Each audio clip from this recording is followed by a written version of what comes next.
You're on. All right. Hello, everybody. Oh, thanks, Arpin. Okay. Sound a little prematurely there. Hello, everyone. Thanks for coming to our thermal comfort modeling part 2. This is well, as the title suggests, this is the second part where we're going to be delving into some deeper, higher resolution spatial thermal comfort, and this is going to be the last of the webinars in this series out of a total of 4, where we've been working with Honeybee energy modeling and with the Energy Plus export. So just to kind of frame where we are in the whole series, in case this is the first time that you're joining from in the larger series, this is just the schedule that we've been working through over the last, I want to say, 2 or 3 weeks. And basically we started just by doing some simple energy modeling with Honeybee, single zone. We then worked into some more advanced stuff, looking at HVAC, not just with simple energy balances and ideal air loads. And then last time, for those of you here, you'll hopefully remember it well, we looked at eliminating, using an energy model in a different way than we might traditionally think with an HVAC system to look at energy use. And we just looked at trying to eliminate an air conditioning system for a residence in a hot climate. And in that case, instead of looking at energy use results, we were mostly trying to evaluate comfort within the space and working with a bunch of different passive strategies to improve that comfort. And we're going to pick up with this the same design problem today. Except now we're going to go into, like, we got down to kind of understanding that different rooms could be at different temperatures and have their own different microclimates. But we're going to get far into spatial microclimates today, and we're going to be making detailed microclimate maps. That's what all of today is going to be about. And so that's where we are. And this is the what is it, the crown jewel on the whole energy modeling series that we've been working through here. And we'll pick up with daylight modeling this upcoming Thursday in 2 more days. So, all right, so with that, today's schedule is packed. There's a lot of cool stuff we're going to be looking at, or hopefully you think it's cool. And each one's going to be, I'm going to try and be regimented with how quick we go through them. But first, I'm just going to start off with just the presentation about the methods for energy modeling passive buildings and sort of the motivations for why we're working with these spatial microclimate maps. I'm going to then kind of give you, it'll be a little bit dry for a little bit, but it's important nonetheless that everyone sort of understand how these microclimate maps are calculated, how we're able to get such a high spatial and temporal resolution in the time frame that we're getting here, and sort of what are the assumptions and the compromises. And then finally, we're going to actually apply these microclimate maps. We're going to build a map off of the house energy model that we built in the last session. And so that's very important. That's why Arpin has sent you a bunch of the grasshopper files that from the first one there, the one that starts with a 0, that grasshopper file has that house energy model that we're going to be starting with, just so that we can spend as much time as we can on the actual comfort maps as opposed to building the energy model from the first place. And then we're going to sort of talk about some of the metrics. I'm already going to kind of introduce some of the metrics back here in the second session, but you guys are going to sort of understand how those relate to a design, and sort of what are the different cases in which they're useful and how they come out of the comfort map components. And then finally, we're going to look at, now that once we kind of understand how the microclimate of this house, what's working with it, what isn't, we're going to redesign it with using the same passive principles we discover when we build the microclimate map. But we're going to really embellish them and make it more potent. And then finally, that new map, we're going to build a microclimate map of this redesigned house. It's going to have some outdoor conditions in it, just for comparison. Well, you'll see actually why there are outdoor conditions in it. And then finally, the last thing that I'm hoping to get to, just in the same way that I ended the kind of ladybug portion of the series by giving you kind of like, a rite of passage to being, advanced Ladybug users of being able to sync with the GitHub. I'm going to end the energy modeling portion of the series with an advanced feature that much like the syncing with the GitHub at the end of the Ladybug comes with great responsibility. So, all right. So with that, let's dive right in. I'm going to start off with just this presentation. But again, just again to orient ourselves, I know I always start off this way, but again, we're working pretty much just with Honeybee. I mean, Honeybee builds off of Ladybug, so there are still some Ladybug components in what we're working with. But all of today is, again, this is the last time we're going to be covering the energy components before we start moving on to daylight in the next session. All right. So with that, some methods for energy modeling. So what I really just wanted to discuss before we got into actually building these microclimate maps was just, I wanted to just talk about how we typically use energy models in practice and sort of, I mean, maybe take a step back and maybe a critical eye to the way that we usually tend to apply these models. And what I mean by usual way, I mean, there are, of course, many people being creative with energy models out there in the profession. But by and large, there's a pretty standard method that a lot of us might recognize for how we tend to apply an energy model in architectural and building practice. And that sort of standard way of applying it would be that we run the energy model and we get out a bunch of energy variables like heating, cooling, lighting, equipment. And a lot of times we just tend to plot those values on a bar chart. And then maybe we'll run different scenarios or different strategies. We'll plot those all next to each other, and we'll see the change in heating and cooling, and that will be our way of evaluating our strategies. And if we check comfort, I mean, maybe the most that we might do is that we'll take the comfort variables from the energy simulation, like relative humidity and air temperature and radiant temperature, and we'll plug them into a P&V model and say, okay, at the center of the zone, people are comfortable. Therefore, we're good. And a lot of times, actually, we don't even do this. We'll just say is the set point being met, the thermostat set point. And so it's really, it's a pretty, this is used, in almost every energy model report I do, at least in a third of the energy models that I still build in my office, this is the kind of method that we're using.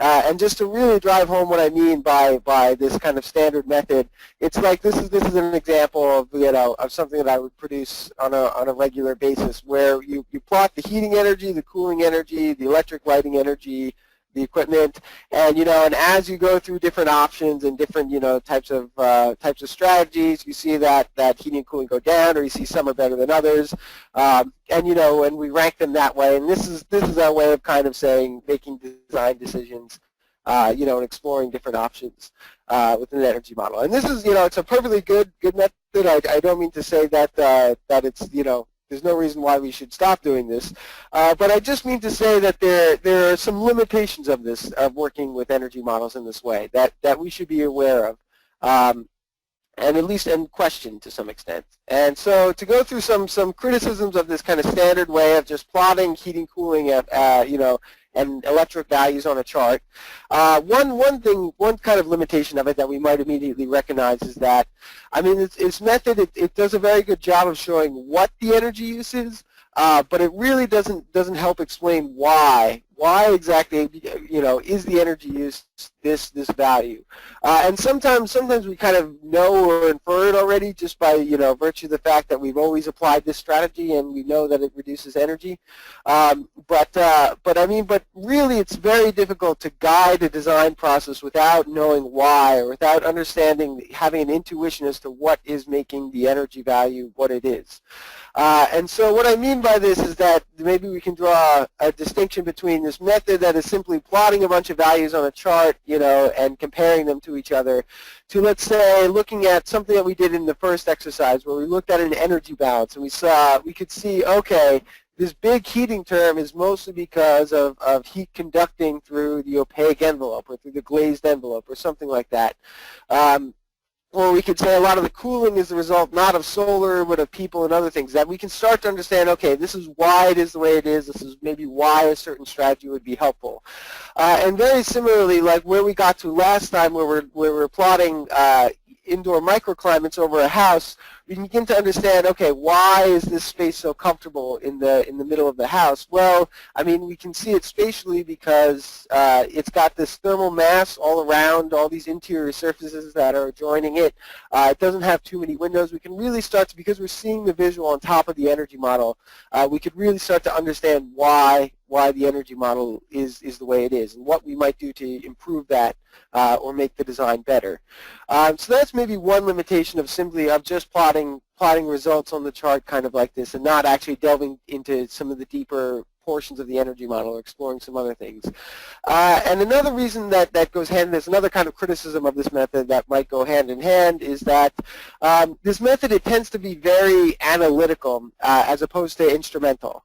And I know it sounds like I'm using some fancy terms here, but really all that I mean to say is that a lot of the times we're using energy simulations or just simulations in general, computer models in general to answer questions that we already know the answer to.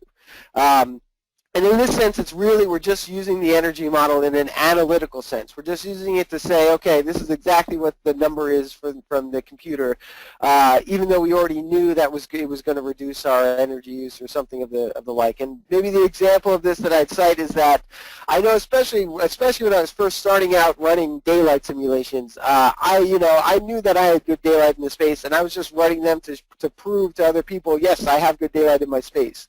And while this is, this means of running an energy model or computer model to show compliance, to show that I actually do have these numbers, it certainly has its place. The real area where energy and computer modeling in general really take off is when we use them to try and answer questions that we genuinely do not know the answer to. And the thing that I like to cite in relation to that is one of the first examples ever of where computer modeling was actually applied to real-world situations. And that was back before, well before the space age. People genuinely, we genuinely did not know what would happen if a plane tried to cross the sound barrier. We thought it would just, explode, it would implode, or we really didn't know what would have happened. And it was only really because of computer modeling that we knew before we built the plane, we knew that it would be possible for humans to safely cross the sound barrier. And it's these types of examples of really trying to use the computer to answer questions that we really don't know the answer to. This is really what the end goal of energy modeling should in its highest form should be. And so again, just showing this difference between showing compliance, something analytical, versus something that is helping you trying to discover something or answer a question that you don't know the answer to, which is more instrumental, using it as a tool to help you, as opposed to something just telling you this is what it is. All right, and I guess to kind of show how, to finally drive home this point, to give an example of how I've tried to apply energy models analytically. You guys may have remember, if you're in the last session, I showed you these are a whole bunch of geometric variations of a test box that I was running to try and answer, a question that I genuinely didn't know the answer to, which is what is the impact of each one of these on the indoor microclimate? And I was really just trying to discover what are the best geometric strategies for trying to make a nice, cool, and comfortable space in the San Fernando Valley of Los Angeles here, and that's what I really mean by applying it instrumentally, as opposed to just saying that I've run this and my energy model is compliant. So all right, so we have two sort of criticisms of this kind of method. Just to throw another one out there that that's pretty important, is that this method, more specifically, not just saying this method of plotting and comparing results, but this method of kind of only looking at energy use and just maybe only glancing at the comfort of the occupant in the center of the zone, it really kind of treats the occupant as this inactive consumer of comfort. And many of us know in reality, just by being occupants ourselves, that we are not simply consumers a lot of the time, especially when it comes to thermal comfort. There's so many things that we do to adapt ourselves. So many different, we might change our clothing, we might change our posture, we might change all these different things to adapt to a given situation. And more importantly, sort of maybe treating the human just as this passive consumer really kind of, I would argue that it not only isn't necessarily too realistic, but that it really kind of diminishes the power of the occupant to really control their behaviors and their the type of microclimate they would like to be in to their fullest potential. So I mean, in this kind of example that I drew yesterday, we compare the sort of climate chamber with very even air temperature distribution with single temperatures of surfaces, very tightly controlled conditions, to what might actually happen in a passive building where someone might sit in the sun in a winter morning to warm themselves up, or retreat to a nice loft under the covers at night, or retreat deeper into the space during a summer day, which is something that we realized with the energy simulation last time, and at night moving out to the perimeter to the nice cool outdoor air. That these are all sort of ways of adapting that not only have the potential to save energy, but also might actually make these people more comfortable when they have the choice to move to these different microclimates.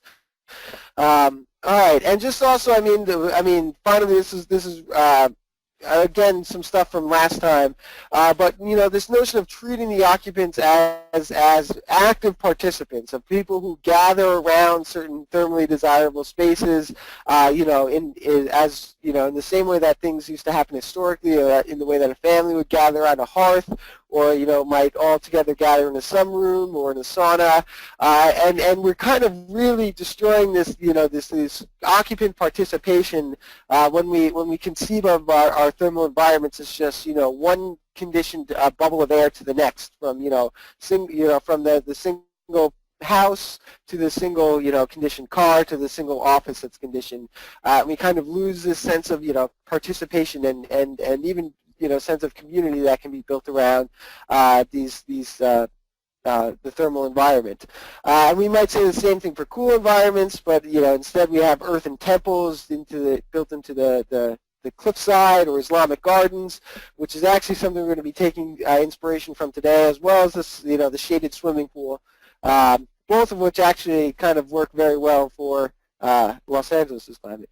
So, all right, but this notion that we're by treating the occupant as this inactive consumer, not only are we not being too realistic, but we're missing some opportunities to not just save energy, but actually even make those people more comfortable, and turn them really into people who are appreciative of the microclimates of the building. All right, and then finally, one last criticism I'll give of this kind of method is that it really, perhaps even the most obvious one, and I should have given this first, you just can't use it to evaluate a passive building. Just because, if it's passive, you have no heating or cooling. And so, yes, you may see the PMV change, but you're really not going to get a really good sense of exactly how your building is performing as you make changes and test out different passive strategies, that you really kind of need some heating or cooling to make this idea of plotting things on a graph work. And so, for example, and it's not just that, using this method kind of presupposes an HVAC and almost forces us to have an HVAC in our building in order to be able to evaluate it.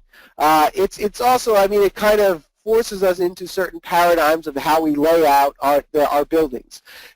Because we presuppose an HVAC system, we presuppose a centralized sort of source of energy that is supplying all of our buildings, which kind of constrains us in a way to have to develop on a sort of core perimeter idea on this type of typology that is really almost the only one of the modern city.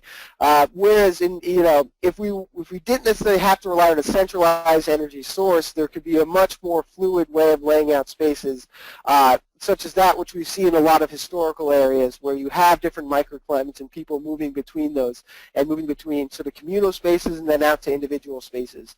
And I clearly could say the same thing about the coolness environment in hot climates, that you have these sort of central community spaces and then more personal types of other spaces. And so just to say that really this method, there's a whole set of things that are already being presupposed that don't have to be, I guess. And I'm not saying that this traditional method we're using is wrong in any way, and there's no reason why we should stop doing it, but just that we should be aware that there are other ways of using the energy model and of designing spaces that go along with that. And again, maybe just to kind of really abstract this, that we can have much more organic ways of laying out our spaces as opposed to the very hierarchical ways that many of our spaces exist today. All right, so taking all of this together and recognizing all the criticism of the way that the energy model is typically used, I mean, I guess we'll say that, when did I do this? I guess it was 2 years ago. I looked at this and said, all right, well, we can't simply, we need to have some good alternatives for this. That we need to have some other ways of presenting the results of an energy model and understanding those results other than this. We need some good, sort of tested methods if we're actually going to overcome a lot of these criticisms and limitations. And so this is what led me to try and develop this much, it's a little bit, actually quite substantially bigger method of trying to take the results of an energy model. But really what I was trying to do is kind of reverse what we do here, in our typical type of practice. So instead of having all the variation in color happen in the heating and cooling values of our bar charts, and comfort is kind of this one sort of static variable that's only evaluated in the center of the zone, I would say, all right, we have a fully passive building, so we have no heating and cooling value. There is nothing really to evaluate here so much. But instead, we have all those colors of heating, cooling, and of energy flow are visualized on top of our actual geometry of our zones. And so there's a sort of big method of how to sort of take all the results of the energy model and try and to turn them into something that is this high resolution. But the main idea was that we can now try and evaluate our passive buildings. We can now try and get more of an intuition of exactly why and how the energy is flowing through the building, as opposed to simply looking at it on a bar chart or comparing it in these one cases. And also, the kind of hope was that whereas this one, you kind of don't really understand why exactly the energy is the way it is. We don't know if it's the HVAC or the building itself. This is really allowing you to evaluate what are the parts of the building that may be responsible for overheating or overcooling, and in these different areas. So all right, so with that, so that's kind of like the reason why. That's why we're going through these microclimate maps today. And now I'm going to start delving into sort of how they work. I'm going to give you like a bit of a kind of dry scientific description at first, and then we're going to actually dive into actually making a comfort map. But I know, just bear with me for this one. I know it's going to get pretty scientific and pretty nerdy, but it's important that you guys understand this before we jump into it. All right, because I'll say also, all right, traditionally you guys may have seen things that are very similar to these comfort maps. Actually, we'll go here, but they're relying on very, very intense amounts of computer simulation. A lot of times, the only way of getting something like this previously was to try and you could run a computational fluid dynamics simulation, which on average will take days usually to compute. So it's a really intense simulation, and a lot of the times the only thing you get out of it is essentially a pattern of air temperature for a single point in time. And so this really, it's not really representative at all of all the dynamic situations and times that a building exists. So really we need something with a much higher spatial resolution if we're actually going to try and evaluate comfort this way. And so we can't have, be waiting for 5 days just to get a single point in time simulation. That we needed something faster. And so I'm going to explain to you sort of how these energy models, how this method works, because we're going to be able to get these high resolution thermal comfort maps within a matter of minutes as opposed to 5 days. It's really important to understand the kind of assumptions that are being made, and what is the extent to which these results are close enough to what you get out of a CFD simulation to be useful for design, and that you can trust them. So all right, so we're going to start off all the way at the top here before just looking at what we get out of the energy model and what we start to do with it. Just this kind of top portion here, and we'll get to the next area later. So you can see out of the energy model we get a bunch of different outputs that we can look into. So the first thing that we're going to get is we're going to get temperatures for each and every surface of the energy model, which admittedly are going to be a little bit abstract. I mean, it all depends on how you break up your surfaces when you put them into the model. But so we're going to have a bunch of different temperatures there to deal with. Another very critical thing, perhaps more important than a lot of the other things we're looking at, we're going to look at solar radiation directly falling onto people. And sun that directly hits people can cause these very, very large increases in perceived temperature.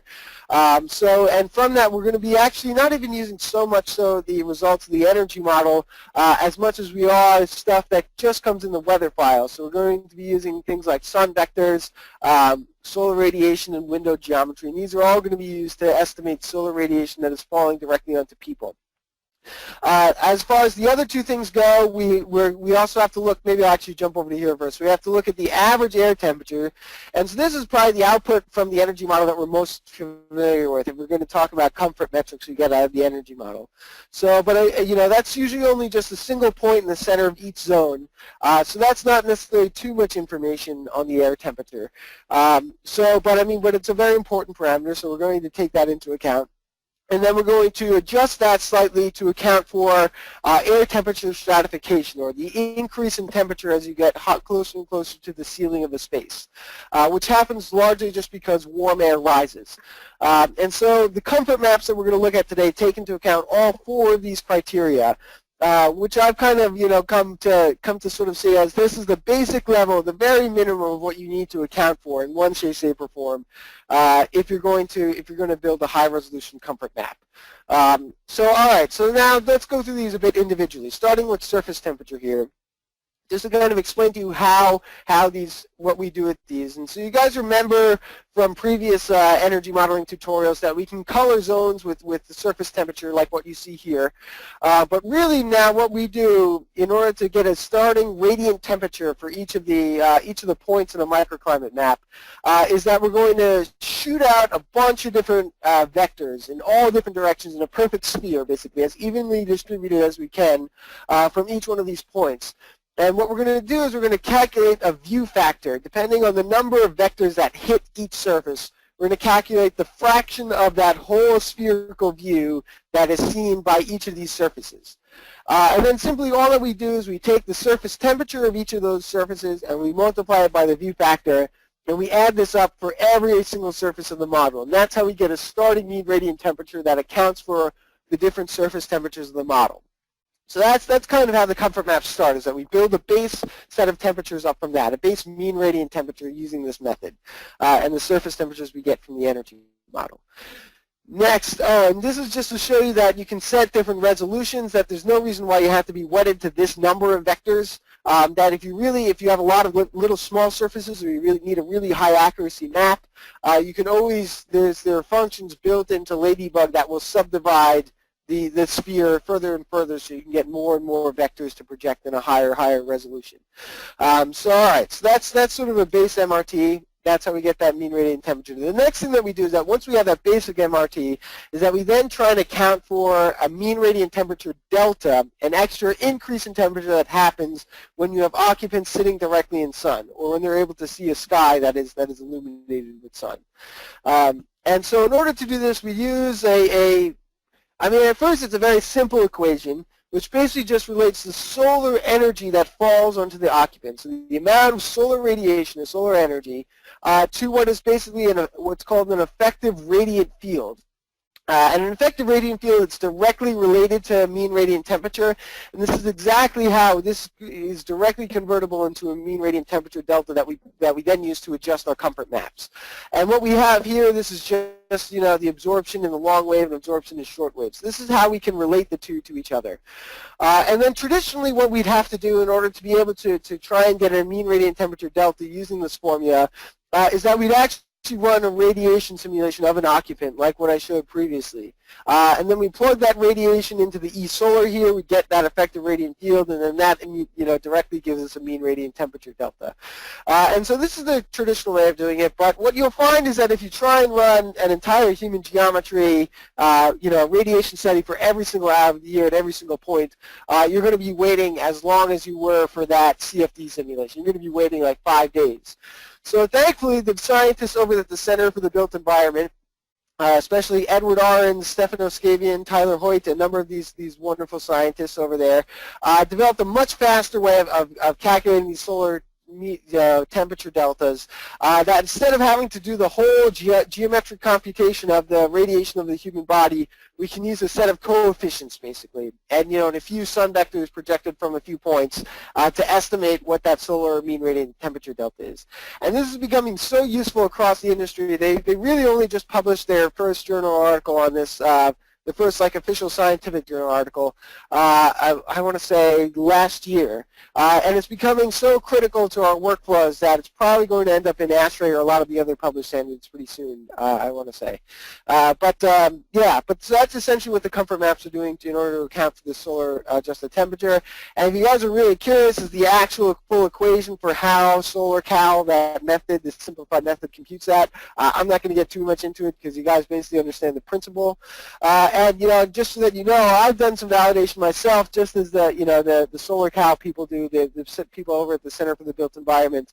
And I've realized that you really do get pretty close results between the actual full radiation of an occupant and the solar cal method with just the coefficients. That usually not off by too much more than like 7% or so. And it's really only when the sun is setting, when the mean radiant temperature delta is so low that you might have a larger percentage change from the more accurate simulation. So all right, so that's basically how we've computed solar radiation. Next, the average air temperature. This is relatively straightforward because this basically pops straight out of the energy model. We don't really need to do too much in order to put this into a microclimate map. The only thing that I want to make sure that you guys are aware of is that the microclimate maps, if there are air walls in between zones, the microclimate maps automatically know how to interpolate in between the centers of each of those zones, so you get a much more smoother representation of air temperature over the space. And that's only if there are air walls. If it's a hard and fast solid wall in between the zones, you'll see a hard and fast difference in air temperature. But that's just so that you guys are aware of that. We're basically just taking the air temperature out of the model. And then finally, air temperature stratification. I don't want to get too deep into this because this is actually one of the most complex things that we're calculating here. But really all that we're doing is that we're using a formula that is taken from a PhD done by Alejandro Menchaca, who is my coworker and fabulous fluid scientist and building scientist, who sits next to me, and her PhD thesis was specifically on a simplified method for estimating air stratification in spaces. And really all that she's doing, there are a lot of complex formulas behind the scenes and a lot of different Archimedes numbers and a lot of different fluids, principles of fluids. But the basic thing that the calculation is doing is that it's weighing buoyant flows against inertial flows, which just means that we're weighing the heat gain into the space, or the desire for the air to rise basically and stratify, against the inertia or the airflow into the space, which is basically how fast new air is being replenished. And thankfully, these are two things that we get out of a standard energy model. And this is what really saves us from having to run a full CFD simulation, is that we can simply look at the relationship between these two terms, and using the work of Alejandro Menchaca and her PhD thesis, we can determine whether we have a kind of linear profile stratification, a two-layer profile, and thanks to the validation that Ale did with her PhD against, I want to say, about like 50 or so different CFD simulations, we know that this is a good representation of stratification for most spaces. All right, so that's how things are all together working. And just to give you one sense of kind of what this looks like when we take it all together, this is the air temperature. This is a section through a test box of an air temperature. And so what you're seeing here, you're understanding that there's both an interpolation between the nodes and the kind of air temperature stratification that's happening off of that. And we end up with something that is probably pretty close to what we might actually, it actually doesn't look all too different than what we might see out of a CFD simulation. Where we see warm air rising in one part of the space and then cool air sinking in another part of the space. All right, so I think we've gotten through all the dry parts. So this is basically how the comfort maps are constructed. We take all these four variables together, and then we take the two that relate to, sorry it's getting a little cut off here, but we take the two that relate to radiant temperature, the surface temperature and the solar mean radiant temperature delta, and we take these both together and we produce a radiant temperature map. So this is the temperature as the result of that sun and all the surfaces around you. Then we take the air temperature stratification and the average air temperature. We produce an air temperature map. Kind of like what I just showed you. So you see air stratification, endless interpolation between the air nodes across the space. And then finally, we take both of these, the radiant temperature, because we know that humans tend to lose, when they're comfortable, they use about half their heat to the radiant environment and half their heat to the air environment, to the air temperature. And so a lot of the times to get a sense of comfort, we'll just average the radiant and the air temperature together to get what's called operative temperature. And this is what we were visualizing last time on the comfort, sort of the comfort variables in the space in Los Angeles. That's what we're going to be. We're going to be producing a really high resolution map of this time. All right, and so, I mean, let's actually just leave it at that. Let's just get to producing a map of this, and then I'll go and explain some of the other metrics last time. Actually, you know what? I do want to kind of recap because, all right, actually, we'll just go a little bit further. Sorry, guys. I know it's just a lot of presentation here, but I promise we're getting into the actual simulation shortly. So, all right, so we have the operative temperature. What we can then do is that we can feed this operative temperature into an adaptive comfort model, like that which we used last time, and this will tell us, okay, is this area generally warmer than what people would like, so pink or red, or is it cooler than what people would like? And you see that we can look at this both in the same way that we can look at operative temperature either averaged over a long period of time, or we can look at individual points in time. We can do the same thing for adaptive comfort, or kind of what I like to refer to as degrees from adaptive targets. This is degrees from the neutral temperature, or the most comfortable temperature that we are in degrees Celsius. And so we can look at this again, averaged or for each individual points in time. And then finally, also, it's probably one of the most useful ways of trying to get an overall sense of how well we're doing, is that we sum all these numbers up of whether we're inside the comfort polygon or not over a long period of time, and then we plot this thermal comfort percentage. So each point in time is basically saying I am comfortable, I'm inside the comfort polygon, or I'm outside of the comfort polygon. So it's either dark or light if it's if it's comfortable or not. And so we can look at this and average that over a whole period of time, and we end up with the percentage of time that each spatially that each point in the space is comfortable. And really, just to drive home exactly what this is we're doing with these last two steps, is that you guys remember the adaptive comfort model we used from last time. We're basically just saying that degrees from neutral temperature, that's how far we are below or above this sort of average temperature that is most comfortable depending on the time of year, which relies basically on the prevailing outdoor temperature. And then that that percent of time comfortable, that's just the percentage of time that we're inside the comfort polygon versus outside, either too cold or too hot. So that's really all that we're going to be. We're going to be looking at those three metrics here. And we're only going to be working with the adaptive model today, but I will say you can use these comfort if you do like the PMV model, and there are some cases that really the PMV model will only work to describe certain comfort situations, that there's also a parallel between these metrics we're using for adaptive comfort and the PMV metrics, I'll say. But we're just going to work with adaptive today, so I'm going to keep it relatively simple like this. And I'm going to dive into kind of where we left off right now. So, all right, so where we left off, because now we're going to start to build the comfort model of this last scenario that we looked at. And you guys remember last time we started plotting the average operative temperature in all these zones of my girlfriend's family's house over in Los Angeles in the San Fernando Valley in the hottest time of the year, because we were really trying to make the house comfortable. We were really trying to remove the air conditioning system and still show that people could be comfortable inside. And you see at the end we managed to get this central space that was, we managed to get it below 1% discomfort for the whole year.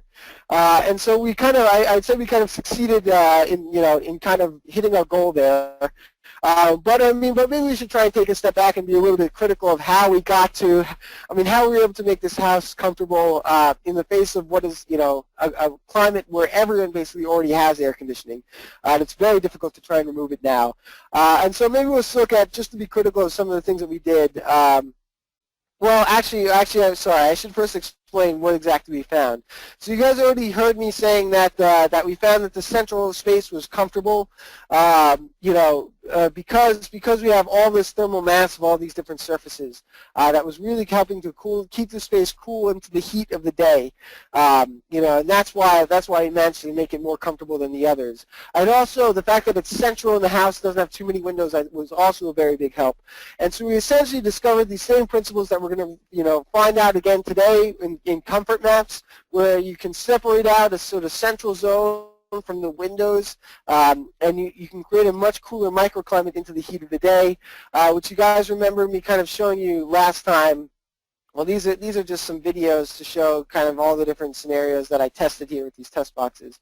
But probably the more relevant one of what we're going to try and make today is that I kind of we could take this central idea of just having a really big communal space that's thermally massive in the center of the building, and use that to design a building that we then can prove is comfortable by having into the heat of the day, by showing that it's more comfortable. And we're gonna make these high resolution comfort maps today for this type of case.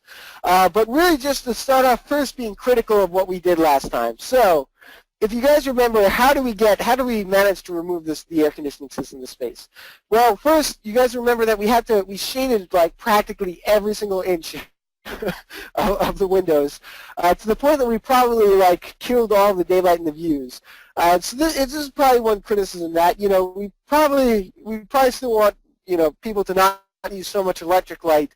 And you guys will notice if I go over to the Rhino file, basically of what we were working with. And you guys should pull up the Rhino file that Arpin sent you, and we look at this existing shade. We see we're not only just blocking, shade from high sun in the sky, but we're kind of blocking the horizontal, anything that comes from horizontal too, which is really going to kind of kill the daylight. It's going to it's going to kill the views to the outdoors. So maybe we should see if we can come up with a better way to design the house this way. And so actually, we're going to start off building a comfort map without any of this additional shading. We're just going to start by looking at just the house the way it is and see if we can make it comfortable from there. Another kind of point of criticism we might make at what we did last time, you guys remember that maybe that the living space in the later portions of the day, it took a long time to cool down at night, and even if it was inside the comfort polygon, we really didn't provide, we still had some times of the day where it was not, 0.8% of the time where it was not comfortable in the evening, where we didn't have any space that was comfortable. And so we're going to kind of think of that, maybe how we might address this. And then the final criticism that we're going to address is that the central communal space, it's just barely within inside the comfort polygon. I mean, you guys see it's like we're really skirting the edge here. Like we just managed to get it in at 0.8. And what this means is that any time there's like an event in this communal space, like maybe. I mean, I know, yeah, the extended family of my girlfriend comes over all the time. We get all these extra people in that space, and clearly the space isn't going to be able to handle it and make people comfortable at that point in time. I mean, another thing that I know is just would happen if I tried this in my girlfriend's house is that my girlfriend's mom cooks a lot. She makes this wonderful food, and yeah, and all the heat of that kitchen is definitely going to, that central space isn't really going to be able to deal with it. So we're finally going to try one final stab at trying to make that trying to handle these higher heat load cases. I mean, putting something in to do that without air conditioning it. Okay. All right. So with that, all right, let's finally dive into the Rhino model. Thank you guys for sticking through the drier part there of just the kind of raw science of it all. And I'm going to open up Grasshopper right now. And I guess I already have Grasshopper open. Where did Grasshopper go? Uh-oh. You know what happened? What might have happened? It might have gone off screen for me. All right. In this case, actually, I'm sorry about this, guys. I'm just gonna have to restart Rhino. But I mean, it's all right. So you guys probably will need some time to open the file anyway, and maybe, yeah, finals. I didn't really make any too much changes. But all right, where did I put this file here? Sorry, guys. This is only because I switched over displays before the we got presentations before the workshop here. So we'll just have to open everything again. All right. So you guys are going to open up the Rhino file if you're following along. Right now, the one that Arpin sent you is the exact one that Arpin has sent. And hopefully it shouldn't take too long. There's not too much. It's pretty simple geometry that we're going to work with. And now when I open up Grasshopper, it should be front and center. Okay. All right, and then I'm also going to open up, we're going to start, instead of building up the energy model from scratch like we kind of have done in some of the previous workshops, I'm going to start with going to presentation, going to this 0 area house existing start file. So this file that ARPAN distributed to you guys. This is where we're going to start. And it doesn't have too many components. If you really want to try and catch up, it's actually shouldn't take too long to build. All we're basically doing is that we're taking all the zones of the house that you see here that we had last time. Each is their own sort of own closed volume. And we're taking the windows here. Each is their own geometry. We're splitting those masses, turning them into zones, adding the windows, solving adjacencies for where the zones are next to each other so that the energy simulation knows to have heat flow across those adjacent surfaces. We're removing the air conditioning by setting the cooling set point to a reasonably high 50 degrees Celsius. And then we're allowing my girlfriend's family to open the windows, basically open all the windows to at least, to half of the area of the whole window. All right, and then we're just running an energy simulation and bringing in the results. So, all right, so that's really all we're working with here. And you'll see that we also, the only other additional thing is that we add in concrete in the 8-inch thick concrete construction for all of the interior walls. And that's how we got this nice thermally massive central space in the last set of simulations. All right, so I'm just going to go ahead right now that we kind of understand this, and I'm just going to run the energy model. But before I do so, in order to have everything that we need for the comfort map. So you guys remember last time we asked for the energy use as well as the comfort metrics, which we used to sort of plot kind of the hourly comfort and look at color the zones with the comfort. But in order to build up the maps, you don't just need the comfort metrics, but you also have to set a true Boolean to comfort map variables. Which is that one here. And then finally we need to connect it also to surface temperatures because we're going to need each of the individual surface temperatures in order to build our microclimate maps. So all right, so that's all that those are the three that we really need to run the microclimate maps. So with that, I'm just going to set this Boolean to true. And I'm not even going to care at all about